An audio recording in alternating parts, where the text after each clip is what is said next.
whenever I listen to our farmers, and this is across the country, they have always got complaints, always facing difficulties. ഞാൻ ഈ രാജ്യത്തുടനീളം സഞ്ചരിക്കുമ്പോൾ കർഷകരെ കാണുമ്പോൾ എപ്പോഴും അവരെ കേൾക്കുമ്പോൾ അവർക്ക് പറയാൻ ഒരുപാട് പരാതികൾ ഉണ്ടാവാറുണ്ട്, അവർക്ക് പറയാൻ ഒരുപാട് പ്രയാസങ്ങൾ ഉണ്ടാവാറുണ്ട്. Today when you were speaking, I was thinking about agriculture in India. നിങ്ങൾ എന്നോട് സംസാരിക്കുമ്പോൾ അത് കേട്ടുകൊണ്ടിരിക്കുമ്പോൾ ഇന്ത്യയിലെ കാർഷിക മേഖലയുടെ അവസ്ഥയെ സംബന്ധിച്ച് ഞാൻ ചിന്തിക്കുകയായിരുന്നു. You were talking about man-animal conflict. Young lady over there got attacked by an elephant. നിങ്ങൾ വന്യമൃഗശല്യത്തെ സംബന്ധിച്ച് സംസാരിച്ചു. ഒരു കുഞ്ഞു പെൺകുട്ടി അവർക്ക് തന്നെ നേരിടേണ്ടി വന്ന ആനയുടെ അക്രമത്തെ സംബന്ധിച്ച് നമ്മളോട് വിവരിച്ചു. You were talking about food storage. നിങ്ങൾക്ക് ഇവിടെ ഉൽപ്പന്നങ്ങൾ സംഭരിക്കാനുള്ള അവകാശങ്ങൾ അതല്ലെങ്കിൽ സൗകര്യങ്ങളില്ലാത്തതിനെ സംബന്ധിച്ച് ഇവിടെ പറഞ്ഞു. The fact that you do not have cold storage facilities. അതിന് ശീതീകരിച്ച സംവിധാനങ്ങൾ ഒന്നും തന്നെ ഒരുക്കാൻ ഇവിടെ സംവിധാനങ്ങൾക്ക് കഴിയുന്നില്ല. Talking about not receiving the minimum price for your goods.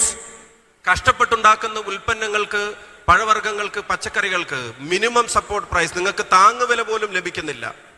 And while you were speaking, I was thinking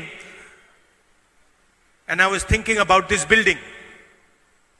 ഞാൻ നിങ്ങൾ സംസാരിച്ചു കൊണ്ടിരിക്കുമ്പോൾ ഞാൻ ആലോചിക്കുകയായിരുന്നു, കെട്ടിടത്തെ സംബന്ധിച്ച് പോലും ഞാൻ ആലോചിക്കുകയായിരുന്നു. And I was thinking that it would be impossible for this building to be built without building a foundation, without having a strong foundation. നമ്മൾ ഒരുമിച്ചിരിക്കുന്ന ഈ കെട്ടിടത്തെ സംബന്ധിച്ച് ചിന്തിക്കുമ്പോൾ ഇതിങ്ങനെ മനോഹരമായ ഒരു കെട്ടിടമായി മാറണമെങ്കിൽ അതിന് ശക്തമായ അടിത്തറ വേണം. അതിശക്തമായ അടിത്തറയില്ലാതെ ഇതൊരിക്കലും ഇതുപോലത്തെ ഒരു കെട്ടിടമായി മാറുമായിരുന്നില്ല. We are able to sit here today and have this conversation. There is a roof in this building, there are pillars in this building, there are walls in this building, but without a foundation it would be impossible for anything to be constructed. നമ്മൾ ഒരുമിച്ചിരിക്കുന്ന ഇടത്തിന് മേൽക്കൂരയുണ്ട്, അതിന് ചുമരുകളുണ്ട്, അതിന് തൂണുകളുണ്ട്, അതിന് വാതിലുകളുണ്ട്, ജനലുകളുണ്ട്. പക്ഷെ അതെല്ലാം ഉണ്ടാവണമെങ്കിലും അതിശക്തമായ ഒരു അടിത്തറയില്ലാതെ ഇതൊന്നും ഇവിടെ കെട്ടിപ്പൊക്കപ്പെടുമായിരുന്നില്ല. And if somebody went to the architect who was building this building and said, build the building without a foundation, the architect would look at him and say, you're a fool. ഇതുണ്ടാക്കിയ എഞ്ചിനീയറുടെ അടുക്കൽ ചെന്ന് ഈ കെട്ടിടം ഇതിനൊരു അടിത്തറയില്ലാതെ, foundation ഇല്ലാതെ കെട്ടിപ്പൊക്കാൻ പറ്റുമെന്ന് ചോദിച്ചാൽ എന്ത് വിഡ്ഢിത്തമാണ് നിങ്ങൾ പറയുന്നത് എന്ന് അദ്ദേഹം നമ്മളോട് പറയുമായിരുന്നു. And it's not a complicated thing, it's a simple thing. അത് വളരെ മനസ്സിലാക്കാൻ പ്രയാസകരമായ ഒന്നല്ല, വളരെ സിമ്പിളായി നമുക്ക് മനസ്സിലാക്കാവുന്ന ഒന്നാണ്. And just like this building needs a foundation, countries need foundations. ഈ കെട്ടിടത്തിന് എങ്ങനെയാണോ ശക്തമായ ഒരു അടിത്തറ വേണ്ടത്, അതുപോലെ തന്നെ രാജ്യത്തിനും അതിശക്തമായ ഒരു അടിത്തറ വേണം എന്നുള്ളത് നിങ്ങൾക്ക് എല്ലാവർക്കും അറിയാം. Country is not built in the air. Country is not built in the air. വായുവിലല്ല ഈ രാജ്യം നിർമ്മിക്കപ്പെടുന്നത് എന്നുള്ളത് ഈ നാടിനറിയാം. A roof cannot be built without walls. മേൽക്കൂര ചുമരില്ലാതെ നിലനിൽക്കുന്ന ഒന്നല്ല. Walls cannot be built without the foundation.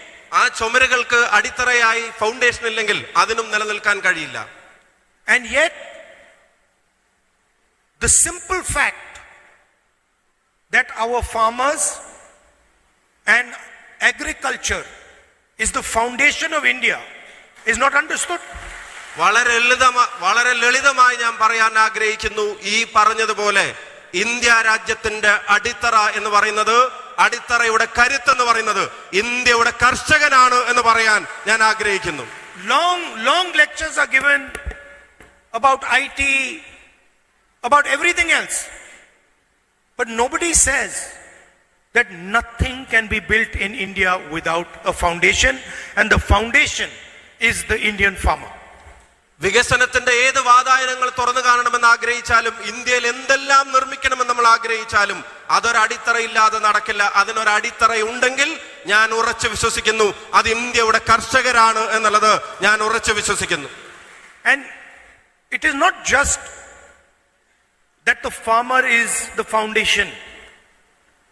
It is that if you do not respect your foundation, you can never build anything. ഈ രാജ്യത്തിന്റെ അടിത്തറ കർഷകരാണ് എന്ന് പറഞ്ഞു വെക്കൽ മാത്രമല്ല, അത് പറയുമ്പോൾ തന്നെ ഞാൻ ഒരു കാര്യം കൂടെ ചേർത്ത് വായിക്കാൻ ആഗ്രഹിക്കുന്നു. ആ കർഷകരെ ആദരിക്കാൻ ഈ രാജ്യം പഠിച്ചിട്ടില്ലെങ്കിൽ, ആ കർഷകരെ ഈ രാജ്യം ആദരിച്ചിട്ടില്ലെങ്കിൽ പിന്നെ കെട്ടിപ്പൊക്കിയതൊന്നിനും നിലനിൽപ്പുണ്ടായിരിക്കില്ല എന്നുകൂടെ ഓർമ്മപ്പെടുത്താൻ ഞാൻ ആഗ്രഹിക്കുന്നു.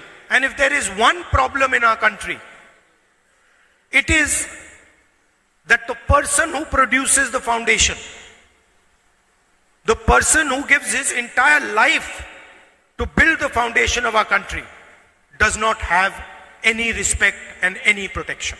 ഖേദകരമെന്ന് പറയട്ടെ, ഈ അടിത്തറ ശക്തമാക്കുന്ന, ഈ അടിത്തറയെ കരുത്തുറ്റതാക്കുന്നതിന് വേണ്ടി ഒരു മനുഷ്യ ജീവിതം മുഴുവൻ ഒഴിഞ്ഞു വെക്കുന്ന ആളുകൾ അവരർഹിക്കുന്ന അവർക്ക് ആദരവ് ഈ ഭരണകൂടം നൽകുന്നില്ല എന്നുള്ളത് ഏറ്റവും വേദനാജനകമാണ് എന്ന് പറയാതിരിക്കാൻ കഴിയില്ല.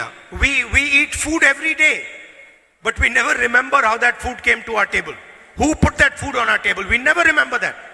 3 നേരം വയറ് നിറച്ച് ഭക്ഷണം കഴിക്കുന്ന നമ്മൾ നമ്മുടെ മേശപ്പുറത്തേക്ക് ആ ഭക്ഷണം എത്തിച്ചു തരുന്ന കർഷകരെ കുറിച്ച് ആലോചിക്കാറേയില്ല എന്നുള്ളതാണ് വസ്തുത. So India can only be successful if our foundation, our farmer, is respected and protected.